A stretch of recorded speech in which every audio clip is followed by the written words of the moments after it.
Okay. Good morning, children. और मैं पुनः क्लास को स्टार्ट करने के पहले आप लोगों से मेरा यह रिक्वेस्ट होगा कि टीचिंग एक्सप्लेनेशन के सिलसिले में किसी भी प्रकार के डिस्टर्बेंस को प्राथमिकता नहीं देंगे। जैसा कि कल के पीरियड में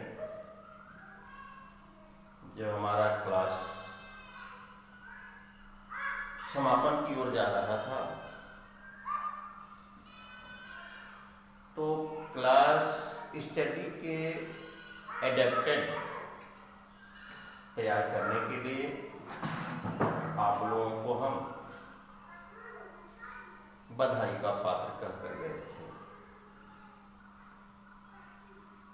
वही पुनरावृत्ति आज भी होनी चाहिए।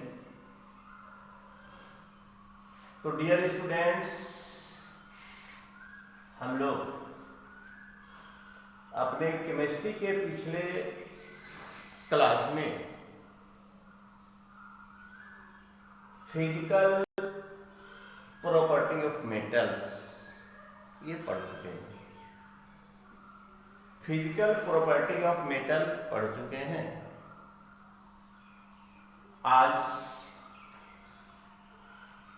आप लोगों की सक्रिय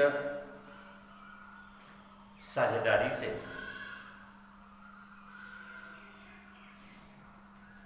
chemical properties of the metal के संदर्भ में बहुत ही बारीकी से हम लोग चर्चा करेंगे। तो सबसे पहले मैं यह पुनः रिपीट करना चाहूंगा कि जितने भी रिएक्टिव्स एलिमेंट होते हैं वह प्रकृति में फ्री स्टेट में नहीं पाए जाते। वह प्रायः कंपाउंड अवस्था में है, कंबाइंड अवस्था में है। लेकिन जो लेस रिएक्टिव होते हैं वह फ्री स्टेट में पाए जाते हैं। जैसे सोना, चांदी और प्लेटिनम।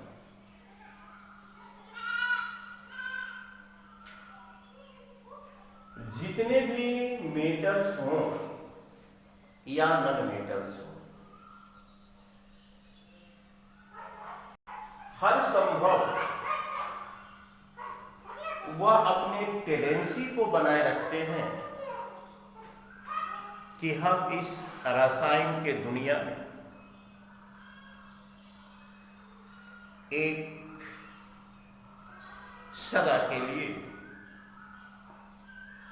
अस्थायित्व को प्राप्त कर लें। इसलिए प्रायः एलिमेंट अदर एलिमेंट से रिएक्ट करने की तीव्र इच्छा रखते हैं। और आप यह भी जान लीजिए कि मेटल के आउटर मोस्ट में 1, 2 और 3 मैक्सिमम 3 ही इलेक्ट्रॉन तक होते हैं। लेकिन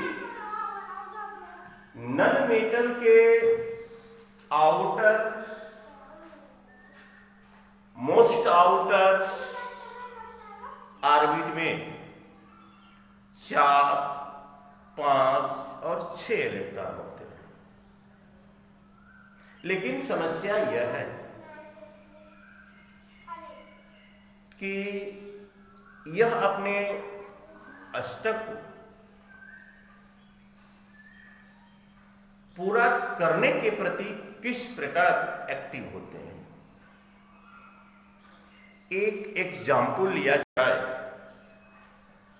जैसे पोटेशियम, इलेक्ट्रॉनों की वह संख्या जिसे परमाणु त्याग कर या ग्रहण करके अपने आउटर ऑर्बिट को पूरा करते हैं, उसे हम संयोजकता इलेक्ट्रॉन कहते हैं। तो कुछ एलिमेंट इलेक्ट्रॉन को ग्रहण करके, कुछ एलिमेंट इलेक्ट्रॉन को लॉस करके, जब परिस्थिति ऐसी आ जाती है कि 3 से ज्यादा इलेक्ट्रॉनों की आवश्यकता होती है, तो कोई भी मेटल्स, कोई भी एलिमेंट्स 3 से ज्यादा इलेक्ट्रॉन लॉस नहीं कर सकता। उस परिस्थिति में एलिमेंट्स शेयरिंग सिस्टम को अपनाते हैं। उस परिस्थिति में एलिमेंट शेयरिंग सिस्टम को अपनाते हैं।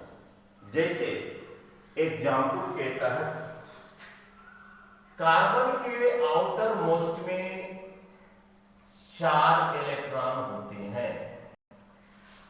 कार्बन के आउटर मोस्ट में 4 इलेक्ट्रॉन होते हैं और कार्बन को 4 इलेक्ट्रॉन कोई भी एलिमेंट्स देने के लिए तैयार नहीं होगा। इसकी चर्चा मैंने पहले ही कर चुका हूं कि मैक्सिमम 3 इलेक्ट्रॉन तक ही कोई एलिमेंट्स इलेक्ट्रॉन को लॉस कर सकते हैं और इससे ज्यादा इलेक्ट्रॉनों की जब आवश्यकता पड़ेगी तो उसके लिए एक ही सिस्टम है, वह साझेदारी शेयरिंग। तो इलेक्ट्रॉनों के शेयरिंग से जो नया सब्सटेंस बनता है उसको कोवैलेंस मॉलिक्यूल्स या कोवैलेंस कंपाउंड कहते हैं। जैसे मान लिया जाए कार्बन को अपना स्टेप पूरा करने के लिए आउटर मोस्ट में 8 इलेक्ट्रॉन अस्तित्व में लाने के लिए उसे 4 इलेक्ट्रॉन की आवश्यकता पड़ेगी। यह कार्बन क्या करता है, 4 हाइड्रोजन परमाणु से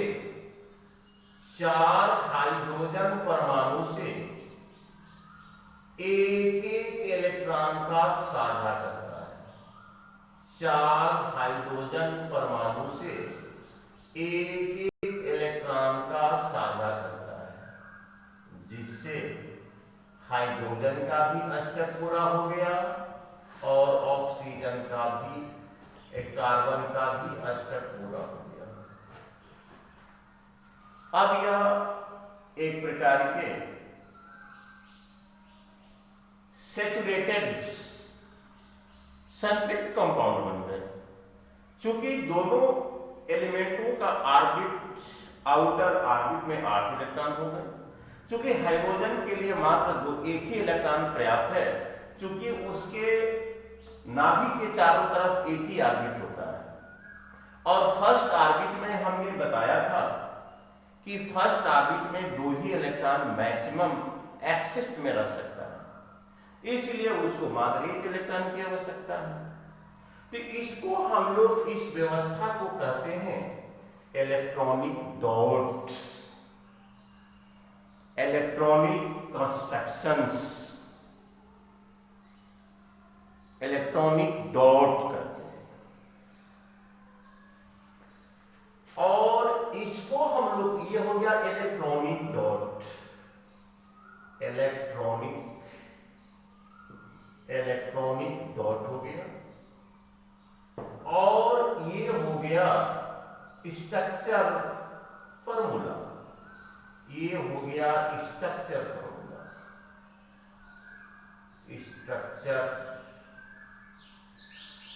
फॉर्मूला। और उसके आगे हम लिखते हैं कि ये हो गया मेथेन का शुद्ध अणु हो गया, कंपाउंड हो गया, कोवैलेंस कंपाउंड्स। ये जो मेथेन CH4 जिसको हम लोग कहते हैं, यह एक प्रकार का कोवैलेंट और सैचुरेटेड कंपाउंड्स होते हैं। अब रही बात कि ये आखिर मेथेन क्या है,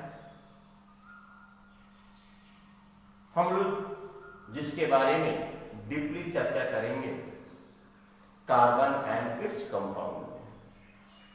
इसको कंप्रेस्ड कर देने के बाद,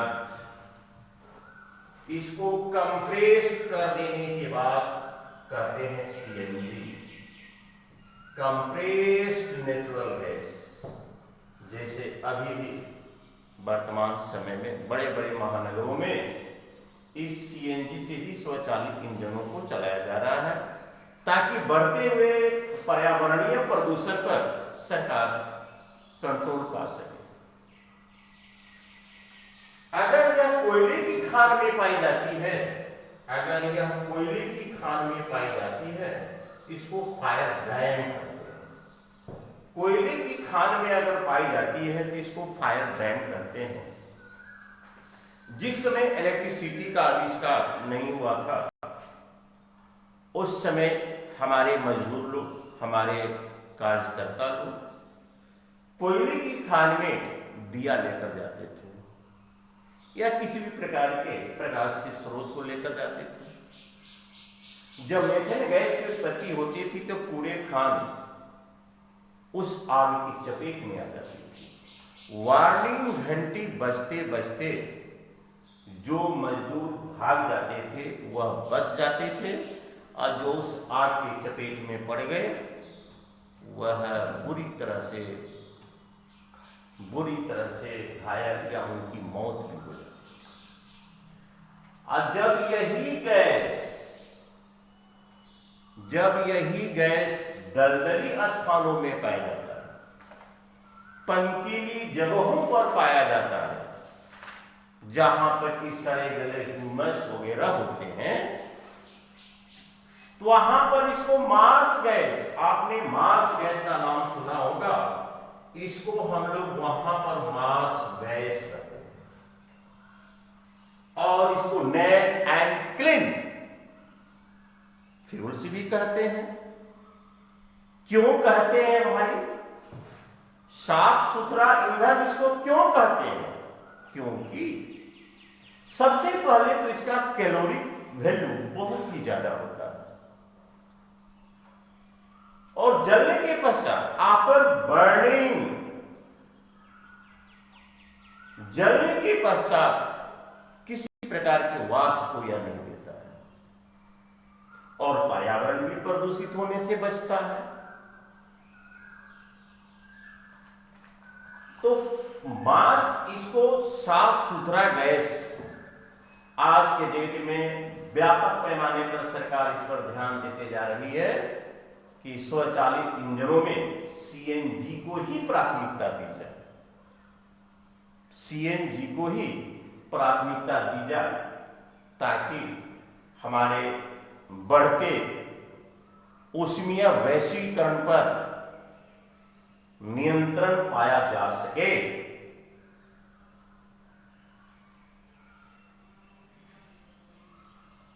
अब देखिए, हम लोग CNG के इसी मेथेन को CNG भी कहते हैं, इसी मेथेन को फायर डैम भी कहते हैं, और इसी मेथेन को मार्स गैस भी कहते हैं, और इसी मेथेन को साफ सुथरा ईंधन भी कहते हैं।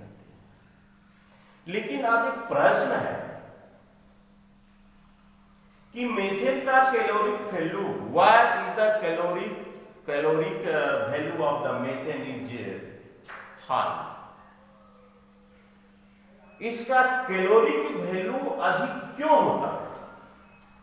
सबसे हमारा प्रश्न होगा कि कि कैलोरिक वैल्यू इसका अधिक होता है, तो सबसे पहले जितने भी दहनशील पदार्थ है, कॉम्बिनेशन सब्सटेंस है, उनमें हाइड्रोजन का कैलोरीफिक वैल्यू सबसे ज्यादा है, जिसके कारण हाइड्रोजन जिस एलिमेंट के साथ कंबाइंड रूप में रहेगा उस फ्यूल्स का ऊष्मीयमान कैलोरीफिक वैल्यू स्वतः अधिक होगा। इसकी विस्तार से चर्चा हम लोग आगे के सिलेबस में कार्बन एनएच कंपाउंड में करेंगे। सबसे पहले हम केमिकल प्रॉपर्टी पर यह प्रकाश डालते हैं कि जितने भी मेटल्स होते हैं सबों में इलेक्ट्रॉन त्यागने की प्रवृत्ति होती है, इसलिए हम लोग इसको इलेक्ट्रोपॉजिटिव एलिमेंट्स कहते हैं, इसलिए हम लोग इसे इलेक्ट्रोपॉजिटिव एलिमेंट्स कहते हैं। जैसे पोटेशियम, जैसे पोटेशियम, सोडियम, मैग्नीशियम और कैल्शियम और एल्युमिनियम के संदर्भ में अभी हम चर्चा करेंगे। अभी हम एल्युमिनियम के संदर्भ में चर्चा करेंगे कि आखिर यह अपने अस्थायित्व को कैसे प्राप्त करता है। यह अपने अस्थायित्व को प्राप्त करने के लिए आउटर मोस्ट में 8 इलेक्ट्रॉन करने के लिए वह कौन सा प्रोसेस को अपनाता है, वह कौन से प्रोसेस को अपनाता है, अभी हम आपको बता रहे हैं।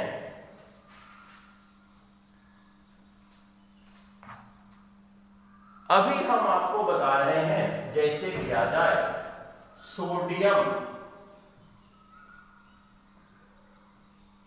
जैसे है पोटेशियम, कोई भी एटम, कोई भी, जैसे हम पोटेशियम की चर्चा करते हैं तो शायद 9th क्लास में आप पढ़े थे कि पोटेशियम का एटॉमिक नंबर, हमारे डियर स्टूडेंट्स आप लोगों में से बताइए क्या होता है। चलो, इसके लिए धन्यवाद। वर्ग के कोने से आवाज आया 19। चलिए, इसके लिए बहुत बहुत धन्यवाद। पोटेशियम का एटॉमिक नंबर होता है 19 और इसका इलेक्ट्रॉनिक विन्यास 2881 होता है। इसका इलेक्ट्रॉनिक कॉन्फ़िगरेशंस 2881 होता है। पोटेशियम अगर चाहे कि हम अपने आउटर ऑर्बिट में, मोस्ट आउटर ऑर्बिट में 8 इलेक्ट्रॉन कर लें, इसके पास 2 तरीका है। या तो 7 इलेक्ट्रॉन किसी से ले, या तो 1 इलेक्ट्रॉन को लॉस करें। लेकिन कोई भी एलिमेंट 7 इलेक्ट्रॉन देने के लिए तैयार नहीं होते हैं, मैक्सिमम 3 इलेक्ट्रॉन तक। चूंकि इलेक्ट्रॉनों के हरासमेंट से ऊर्जा की भारी मात्रा में क्षति होती है, इसलिए इस पोटेशियम के पास कोई विकल्प नहीं है।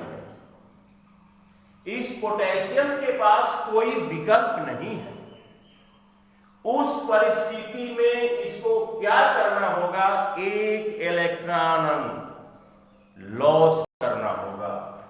तो जो एटम्स, जो एलिमेंट्स इलेक्ट्रॉन को लॉस करते हैं वह पॉजिटिव आयन में कन्वर्ट होते हैं। अब इसका इलेक्ट्रॉनिक कॉन्फ़िगरेशन 288 हो गया। ये वैसे एलिमेंट्स का तलाश करेगा जो हमसे कोई 1 इलेक्ट्रॉन ले ले, यह ऐसे एलिमेंट्स का तलाश करेगा जो हमसे कोई एक इलेक्ट्रॉन ले ले, तो अब देखिए ठीक वैसे ही मैग्नीशियम की हम चर्चा करते हैं। मैग्नीशियम भी अपने आउटर ऑर्बिट को कंप्लीट करने के लिए वह भी एक्टिव है, वह भी क्रियाशील है। इस केमिकल वर्ल्ड में हम अपने आप को अस्थायित्व में डालें। तो बच्चों, आप लोगों में से किसी ने एक ने जवाब दिया कि पोटेशियम का एटॉमिक नंबर 19 होता है। ठीक उसी प्रकार से आप लोगों में से कोई एक बताइए कि मैग्नीशियम का एटॉमिक नंबर क्या होता है।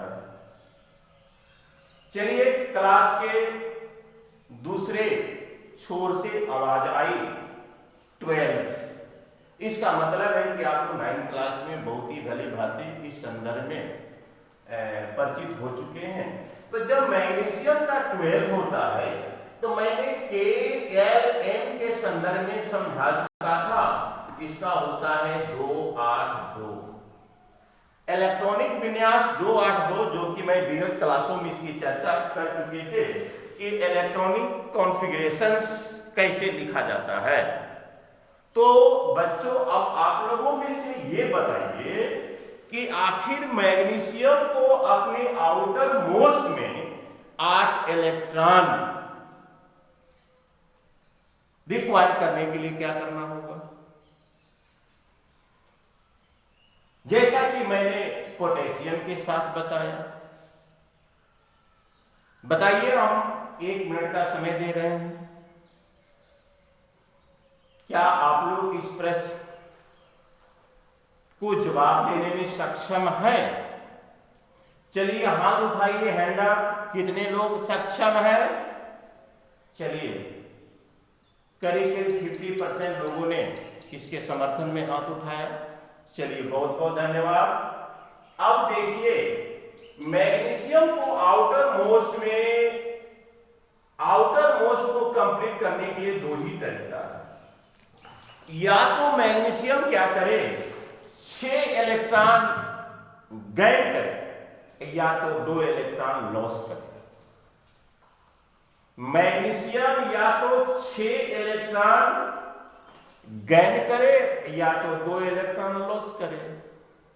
और मैंने पहले ही बता चुका है कि कोई भी एलिमेंट्स 3 से ज्यादा इलेक्ट्रॉन लॉस नहीं कर सकते हैं। तो जब लॉस नहीं कर सकते हैं तो इसके पास एक ही विकल्प है कि वह 2 इलेक्ट्रॉन त्यागेगा। तो जब 2 इलेक्ट्रॉन त्यागेगा तो उस पर गैन पॉजिटिव का निशान देंगे और इसका इलेक्ट्रॉनिक विन्यास 2-8 हो जाएगा। तो बच्चों, इसी प्रकार से एक्सपेरिमेंट्स प्रैक्टिस आपको अन्य एलिमेंटों के साथ भी करना है। जब एलिमेंट्स इलेक्ट्रॉन को त्यागता है या ग्रहण करता है, उसके बाद जिस अवस्था को वह प्राप्त करता है उसको हम लोग कहते हैं आयन। और आयन 2 प्रकार के होते हैं, पॉजिटिव्स और निगेटिव्स। तो निगेटिव की चर्चा हम कब करेंगे? जब हम chemical property of the non metal पढ़ेंगे तब। चलिए बच्चों, हम लोग इस मुकाम तक पहुंचे कि chemical properties of the metal first बताए हमने कि सभी धातुओं में इलेक्ट्रॉन त्यागने की प्रवृत्ति होती है और इसलिए इसे हम इलेक्ट्रोपॉजिटिव एलिमेंट्स कहते हैं। जैसे पोटेशियम 1 इलेक्ट्रॉन त्याग करके पोटेशियम धनायन में बदलता है, उसी प्रकार मैग्नीशियम 2 इलेक्ट्रॉन त्याग करके मैग्नीशियम धन आयन में कन्वर्ट होता है। अब चलिए दूसरे हम लोग इसके प्रॉपर्टी पर चर्चा करें। कोई भी मेटल्स ऑक्सीजन से संयोग करके मेटल ऑक्साइड, धात्विक ऑक्साइड बनता है, जिसको हम लोग कहते हैं इलेक्ट्रोवायलेंट कंपाउंड। जब इलेक्ट्रॉनों के एक्सचेंज से, इलेक्ट्रॉनों के गैन और लोस से जब कंपाउंड का फॉर्मेशन होगा तो उसको हम लोग कहते हैं आयनिक कंपाउंड भी कहते हैं,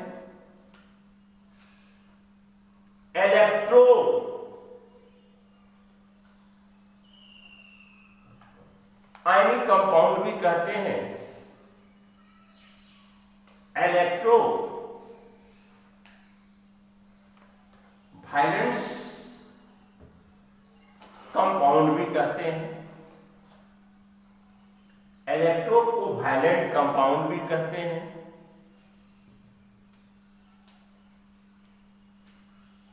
तो इलेक्ट्रॉनों के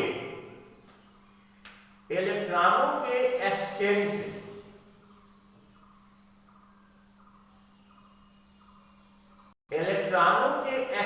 से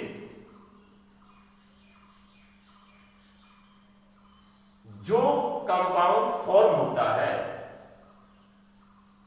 उसको वैद्युत संयोजक यौगिक कहते हैं। अब जब इलेक्ट्रॉनों के शेयरिंग से होता है तो उसको कोवैलेंस कंपाउंड कहते हैं। इलेक्ट्रो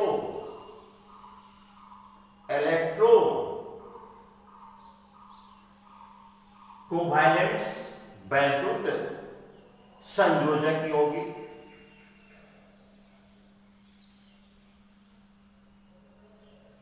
जब शेयरिंग की बात आएगी तब उसको हम लोग सहसंयोजक, कोवैलेंस। तो मैग्नीशियम और ऑक्सीजन के बीच में यह देखा जाए, मैग्नीशियम और ऑक्सीजन के बीच में यह देखा जाए कि मैग्नीशियम का इलेक्ट्रॉनिक कॉन्फ़िगरेशन 2 होता है और ऑक्सीजन का होता है 2-6, क्योंकि इसका एटॉमिक नंबर 12, इसका एटॉमिक नंबर 8 होता है।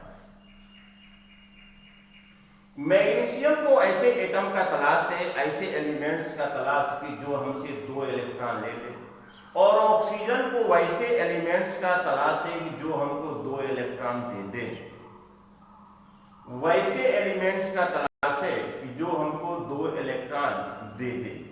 चूंकि ऑक्सीजन अगर मैग्नीशियम का सहारा नहीं लेता है तो ऑक्सीजन के पास एक ही विकल्प है कि वो 6 इलेक्ट्रॉन त्यागे, 6 इलेक्ट्रॉन लॉस करे, लेकिन 6 इलेक्ट्रॉन लॉस करना यह कदापि संभव नहीं है।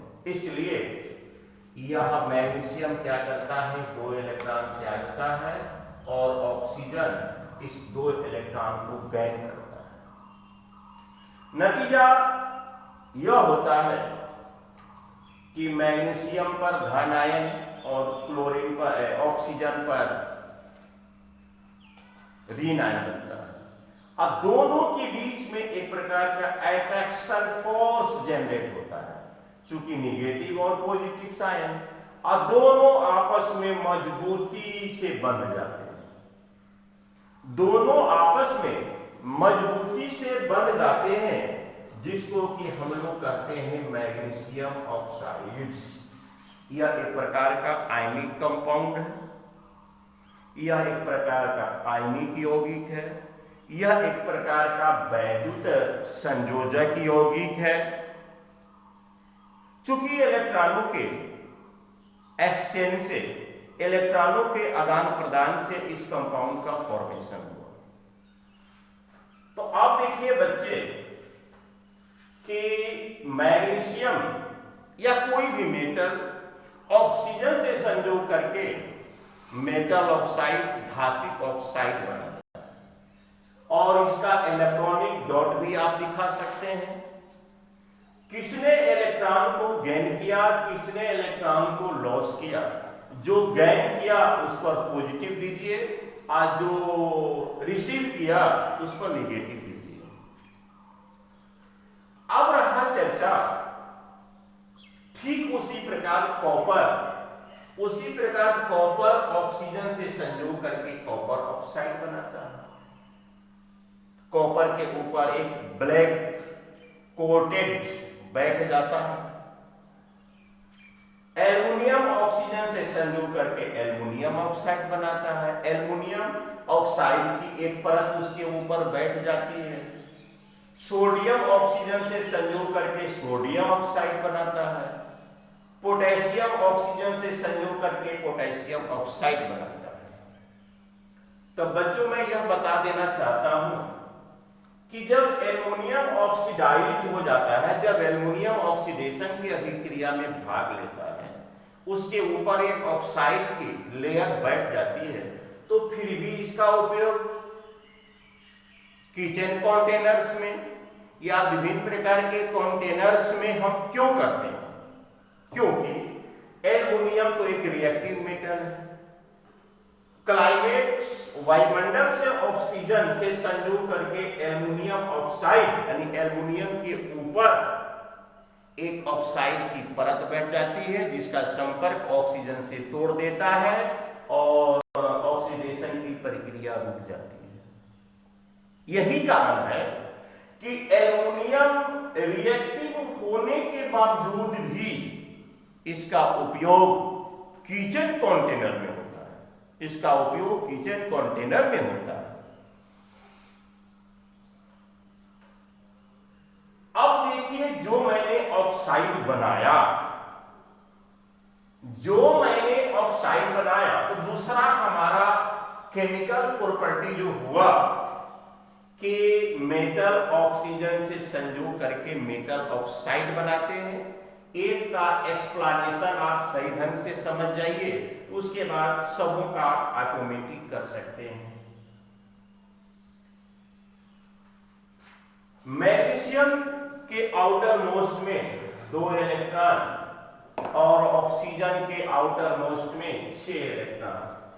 तो दोनों अपने अपने परिस्थितियों को भांपकर अपना विकल्प सोचता है। दोनों अपने अपने परिस्थितियों को भांपकर अपना विकल्प सोचता है कि हमको करना क्या होगा। अंत में परिणाम यही निकलता है कि मैग्नीशियम को हर हालत में 2 इलेक्ट्रॉन त्यागना होगा और ऑक्सीजन को हर हालत में 2 इलेक्ट्रॉन लेना होगा। इस परिस्थिति में एक पर बना पॉजिटिव, एक पर बना निगेटिव, और निगेटिव पॉजिटिव आयन के प्रेजेंटेशन से उसके बीच में स्वतः एक अट्रैक्शन फोर्स काम करना शुरू कर देता है और दोनों एलिमेंट आपस में बंध जाते हैं और आयनिक कंपाउंड्स वैद्युत संयोजक यौगिक का निर्माण करते हैं। ये दूसरा आपका केमिकल प्रॉपर्टी हुआ। और तीसरा केमिकल प्रॉपर्टी देखिए कि इसका जो जलीय घोल होता है, इसका जो एक्वस सॉल्यूशन होता है, मेटल ऑक्साइड का जो एक्वस सॉल्यूशन होता है, मेटल ऑक्साइड का जो एक्वस सॉल्यूशन होता है वह बेसिस प्रकृति का होता है, मतलब क्षारीय प्रकृति का। हमने सोडियम को ऑक्सीजन से संयोग कराया, सोडियम के ऑक्साइड को बनाया। पोटेशियम को ऑक्सीजन से संयोग कराया, पोटेशियम ऑक्साइड बनाया। उसी प्रकार कैल्शियम को ऑक्सीजन से संयोग कराया तो कैल्शियम ऑक्साइड बनाया। तो अगर इसको जल में डाल दिया जाए, इसको जब जल में डाल दिया जाएगा तो क्या होगा? जब इसको जल में डाल दिया जाए तो क्या होगा? तो जो एक्वस सॉल्यूशन बनेगा सोडियम हाइड्रोक्साइड का, पोटेशियम हाइड्रोक्साइड का, कैल्शियम हाइड्रोक्साइड का, उसमें अगर लाल लिटमस पत्र को, इंडिकेटर को डालते हैं तो उसको नीला कर देता है।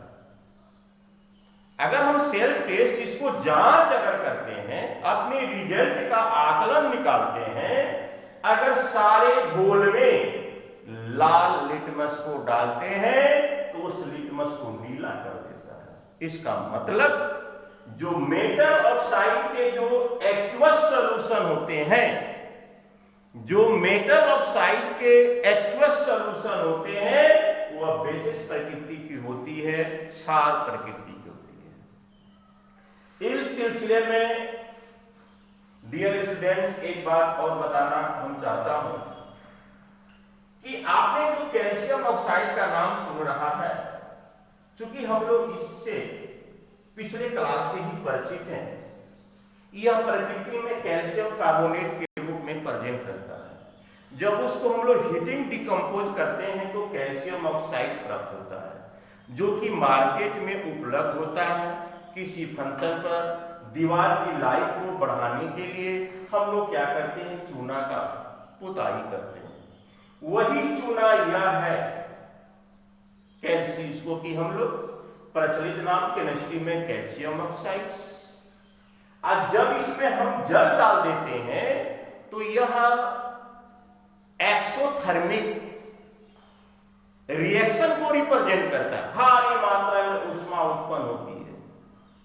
अगर एक्सोथर्मिक रिएक्शन के सिलसिले में अगर हाथ डाल दिया जाए तो हमारा हाथ जख्मी भी हो सकता है। जब यह ठंडा पड़ जाता है तो इसको कहते हैं हम लोग हैं, जब उसको छान लेते हैं तो उसको बुझा हुआ चूने का पानी और इसको बुझा हुआ चूना कहते हैं। जब दीवार में उसकी पुताई हम करते हैं, अगर अभी पुताई करें, अगर कहें कि दीवार में अभी ही चमक चली आवे, ऐसा संभव नहीं है। यह क्या करेगा, वायुमंडल के कार्बन डाइऑक्साइड से संयोग करके पुनः कैल्शियम कार्बोनेट संगमरमर का एक फॉर्म तैयार करेगा। तो पुताई के 2-3 दिनों के बाद ही दीवार में चमक आती है।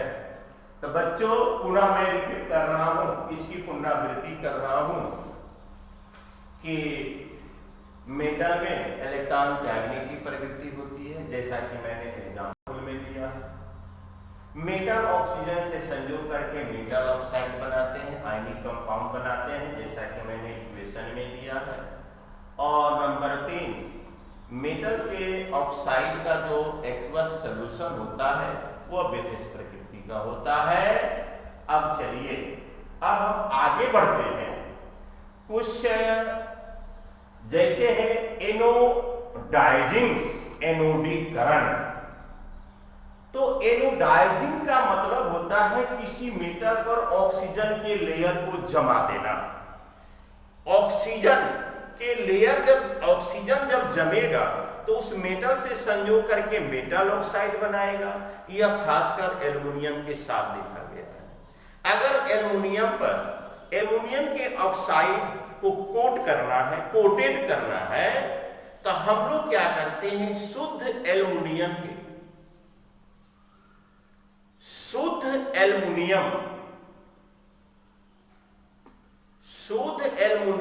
को एनोड से जोड़ देते हैं या उसको एनोड बना लेते हैं और उसमें तनु सल्फ्यूरिक अम्ल ड्यूलिट H2SO4 डालकर इलेक्ट्रोलाइसिस करते हैं। तो इलेक्ट्रोलाइसिस से होता है क्या कि एल्युमिनियम के प्लेट पर ऑक्सीजन गैस उत्पन्न होता है और वह ऑक्सीजन गैस एल्युमिनियम से संयोग करके एल्युमिनियम का ऑक्साइड बनाता है और उसकी एक परत बैठ जाती है। इसके द्वारा इससे हम लोग रस्टिंग से बच सकते हैं।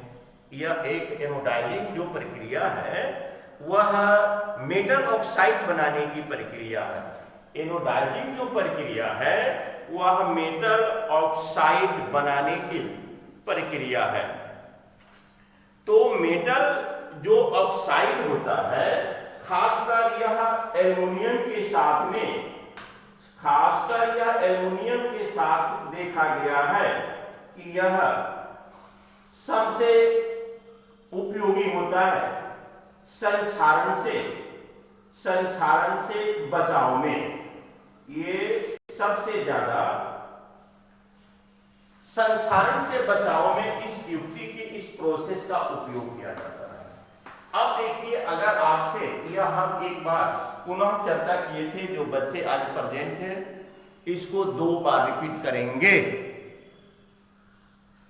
उभयधर्मी ऑक्साइड्स, एम्फेरिक ऑक्साइड एक दिन चर्चा कर चुके हैं। अब इसी समय अपने क्लास में और इसी वक्त मैं आपके साथ मिलूंगा, और आपने भी मुझे बहुत ही सक्रिय भूमिका निभाई, जिसके कारण हमारी पूरी पीरियड एकदम शांतिमय और एक कहा जाए जो एक शिष्टाचार का प्रतीक रहा।